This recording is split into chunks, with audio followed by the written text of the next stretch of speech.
Record तपासा, अन्यथा मोठी किंमत मोजावी लागते, असं अजित पवार म्हणाले. अवतीभोवती चुकीचे लोक नसावेत, चुकीचं वागणाऱ्यांना मी वाचवणार नाही, अशा शब्दात अजित पवारांनी कार्यकर्त्यांना ठणकावलं.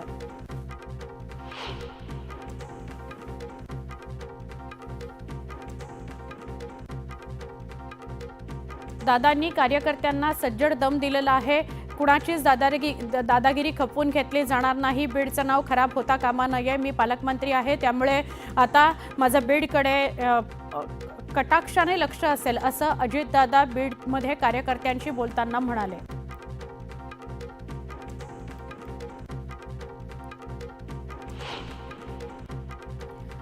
प्रवक्त्यांनी तोलून मापून बोलावं, वाद निर्माण होईल असं बोलणं टाळावं, असा सल्ला अजित पवारांनी बीडमध्ये दिला. आपली प्रतिमा स्वच्छ ठेवा, असं आवाहन अजित पवारांनी केलं.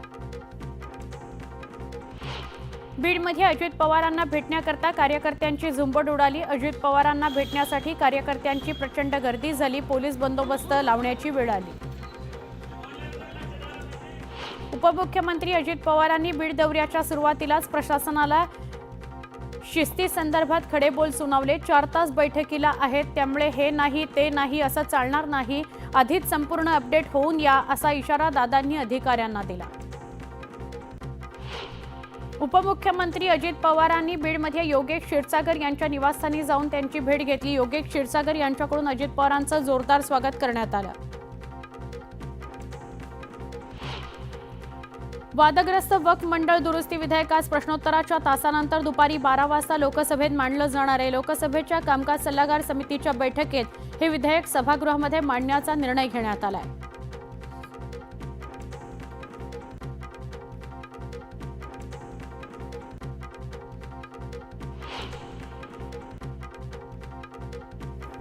लोकसभेमध्ये वक्फ सुधारणा विधेयकाच्या चर्चेकरता एनडीएला 4 तास 40 मिनिटांचा वेळ देण्यात आलेला आहे आणि एनडीएमधील मित्रपक्षांना चर्चेकरता फक्त 40 मिनिटं दिली गेली आहेत. 4 तास सभागृहामध्ये भाजपचेच खासदार बोलणार आहेत.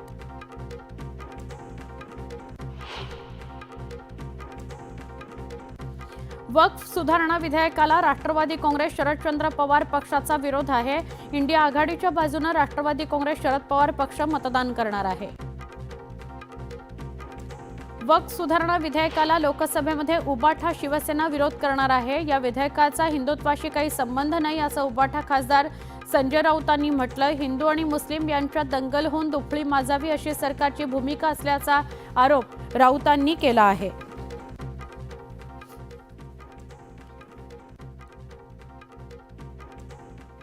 एक महत्त्वाची बातमी, या घडीची सगळ्यात मोठी बातमी आपण बघूया. राज ठाकरे यांनी गुढीपाडवा मेळाव्यात कुंभमेळ्यातील गंगा नदीच्या प्रदूषित पाण्याचा मुद्दा उपस्थित केला होता. हे पाणी शुद्ध मानून पिणार यांची राज ठाकरे यांनी एक प्रकारे खिल्लीच उडवली होती.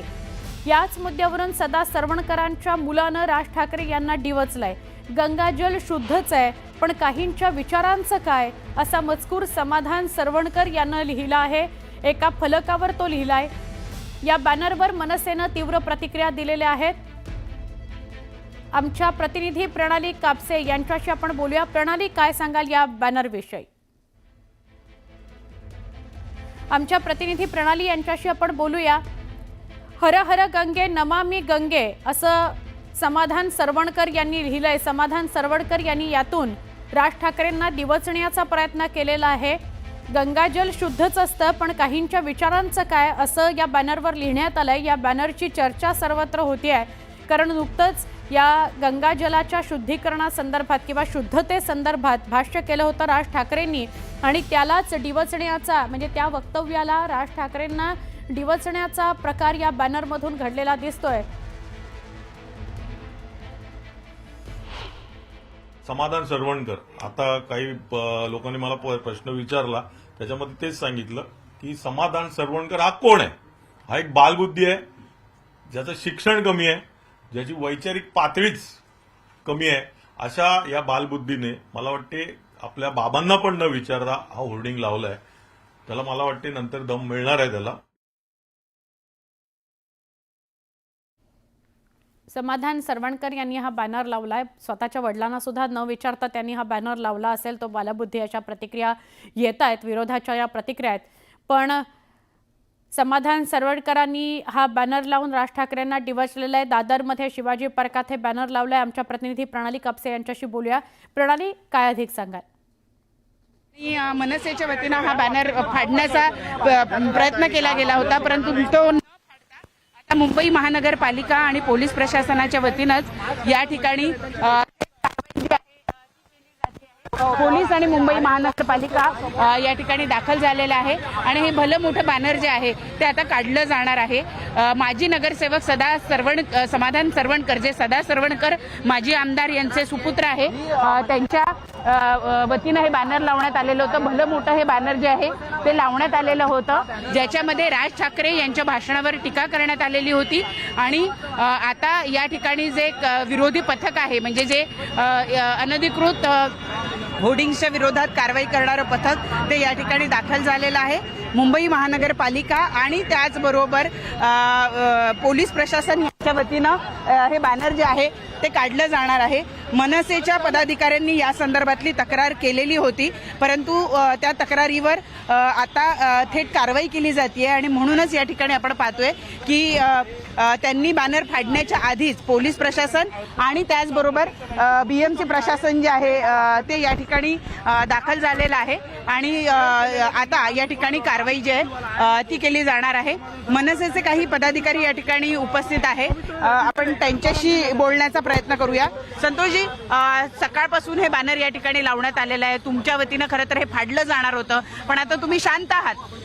पोलीस प्रशासनाने आणि महानगरपालिकेने ह्याच्यावरती सांगितलं की आम्ही स्वतः हे काढत आहोत, कारण की इतर ठिकाणचे बॅनर पण काढलेत त्यांनी, जे होर्डिंग्स काढतात तसे आम्ही हे पण काढत आहोत आणि आम्हाला ते होर्डिंग इकडे कुठलेच या चौकामध्ये आता दिसले नाही पाहिजेत। या पद्धतीने पोलीस प्रशासनाने ते कारवाई करतात।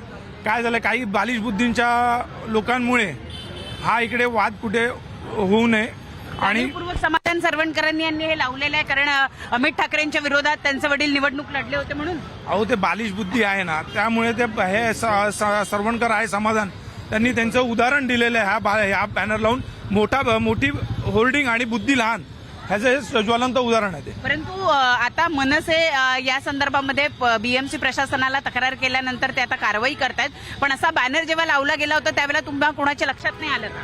ते लपून छपून करण्याची त्यांची पद्धत आहे पूर्वीपासनं, आणि असं स्वतःला म्हणजे बोलताना धावत्या ट्रेनमध्ये चढायचं हे त्यांना चांगलं माहिती आहे। आणि हा समाधान सरवणकर बालिश बुद्धीवाला, ते लहान मुलांचे चाळे करण्यात एक्सपर्ट आहेत। लहान मुलांचे चाळे असा हा संपूर्ण प्रकार आहे असं म्हणणं आहे। आपण पाहतोय की बीएमसीचे जे अशा कारवाई करणारे जे पथक आहे ते या ठिकाणी दाखल झालेलं आहे आणि त्यांच्या वतीनं आता ही बॅनर काढण्याची प्रक्रिया जी आहे ती सुरू करण्यात आलेली आहे। अनधिकृत होर्डिंग्स जे आहे ते लावण्याच्या विरोधात कारवाई करणारे हे पथक आहे, त्या पथकाची गाडी आणि त्याचबरोबर पोलीस प्रशासन या ठिकाणी पोहोचलेलं आहे। या होर्डिंगवर आपण माजी मुख्यमंत्री एकनाथ शिंदे जे आहे ते सुद्धा बघू शकतो आणि त्याचबरोबर इतर सेलिब्रिटीज जे या ठिकाणी दाखल झाले होते आणि ज्यांनी गंगेमध्ये स्नान केलं होतं त्यांचे पोस्टर सुद्धा या बॅनरवर लावण्यात आलेले होते, या होर्डिंगवर लावण्यात आलेले होते। परंतु मनसेवर टीका करण्याचा सूर मोठ्या प्रमाणावर दिसून येतो। गंगा ही शुद्धच आहे, परंतु लोकांच्या विचारांच्या घाणीचं काय करायचं असा सवाल या ठिकाणी उपस्थित करून राज ठाकरे यांना टोला लावण्याचा प्रयत्न जो आहे तो करण्यात आलेला होता। आपण पाहतोय की या ठिकाणी आता हे बॅनर जे आहे ते काढलं जात आहे। पोलीस प्रशासन आणि मुंबई महानगरपालिका यांच्या संयुक्त कारवाईनं हे बॅनर या ठिकाणी काढलं जात आहे। मनसेच्या वतीनं बालबुद्धी लोकांना उत्तर काय द्यायची असा सवाल या ठिकाणी उपस्थित केला जातोय। समाधान सरवणकर यांना हा टोमणा आहे आणि सगळ्यात महत्वाचं म्हणजे शिवसेनेच्या वतीनं अशी कृती खरं तर शिवसेना उद्धव बाळासाहेब ठाकरे पक्षाकडनं होईल असं वाटत असताना शिवसेना पक्षाच्या वतीनं हे बॅनर या ठिकाणी लावण्यात आलेलं आहे आणि त्याला स्थानिक राजकारण, कारण आपण जर बघितलं तर विधानसभा निवडणुकीमध्ये शिवसेना विरुद्ध मनसे अशी लढत झालेली होती आणि अमित ठाकरे यांच्या विरोधात राज ठाकरे यांचे सुपुत्र जे आहेत त्यांनी सदा सरवणकर जे त्यावेळी विद्यमान आमदार होते त्यांच्या विरोधामध्ये उमेदवारी दाखल केलेली होती। त्याचा राग कुठेतरी समाधान सरवणकर यांनी मनामध्ये ठेवलेला दिसतो आणि परिणामी त्यांनी हे अशा पद्धतीचं बॅनर लावून कुठेतरी राज ठाकरे यांच्या भाषणावर टीका करण्याचा प्रयत्न केलेला आहे। परंतु मनसेनं मात्र त्याला बालबुद्धीला उत्तर काय द्यायचं असा सवाल करत प्रतिहल्ला हा समाधान सरवणकर यांच्यावर केलेला आहे. व्हिडिओ जर्नलिस्ट प्रवीण शेट्टीचा प्रणाली कापसे, न्यूज 18 लोकमत, मुंबई. आमच्या सहकारी प्रणाली आपल्या सोबत होत्या आणि त्या आपल्याला माहिती देत असतानाच थेट प्रक्षेपण सुद्धा आपण बघत होतो. शिवाजी पार्कातला हाच तो बॅनर, जो बॅनर काढण्यात आलेला आहे. महापालिका आत्ता तो बॅनर काढण्याचं काम करते आहे. गाडी घेऊन ही महापालिकेची लोकं आलेली आहेत आणि हा बॅनर गाडीमध्ये टाकून आता घेऊन जातील. वाद व्हायला नको कुठल्या कारणावरून हा महापालिकेचा एकंदर होरा दिसतोय. पण यावरून मनसे विरुद्ध शिवसेना असं चित्र शिवाजी पार्कात काही वेळाकरता निर्माण झालेलं होतं. आता वेगवान स्वरूपातल्या बातम्या. मुख्यमंत्री देवेंद्र फडणवीस आणि उपमुख्यमंत्री एकनाथ शिंदेंना बळ दिलं. यापुढे वित्त विभागाच्या सगळ्या फाईल्स उपमुख्यमंत्री एकनाथ शिंदेंकडे सुद्धा जातील. त्यामुळे दोन्ही उपमुख्यमंत्र्यांना समान अधिकार असणार आहेत. मात्र अंतिम निर्णय मुख्यमंत्री देवेंद्र फडणवीसच घेणार आहेत. माजी खासदार सुजय विखे यांना आम्ही लवकरच आजी करणार आहोत. त्यांना राज्यसभेवर खासदार म्हणून पाठवणार आहोत. नाहीतर विखे राज्यात आल्यावर आमचं मंत्रिपद धोक्यात येईल, अशी मिश्किल टिप्पणी आमदार शिवाजीराव कर्डिले यांनी केली. राज ठाकरेंच्या आवाहनानंतर छत्रपती संभाजीनगरमध्ये मनसेकडून औरंगजेबाच्या कबरीकडे जाणाऱ्या मार्गावर होर्डिंग लावण्यात आलं. औरंगजेबाची कबर किती किलोमीटर आहे याचाही उल्लेख करण्यात आला. तसंच औरंगजेबाला इथेच गाडला असा उल्लेख होर्डिंगवर करण्यात आला. चांदिवलीमधील येस बँकेच्या व्यवस्थापकाला मनसेनं फुल आणि फ्लेवर ब्लॉक भेट दिला. बँकेच्या स्लिपमध्ये मराठीचा पर्याय ठेवला नाही तर तीव्र आंदोलन करणार असा इशारा मनसे कार्यकर्त्यांनी दिला. 2-3 दिवसांपासून ढगाळ वातावरण आणि त्यातच अवकाळी पावसानं हजेरी लावल्यानं कांदा पीक धोक्यात आलंय. शेकडो हेक्टरवरील कांदा पीक करपा आणि मावा रोगाच्या विळख्यामध्ये सापडलंय. शेतकरी हवालदिल झालेला आहे.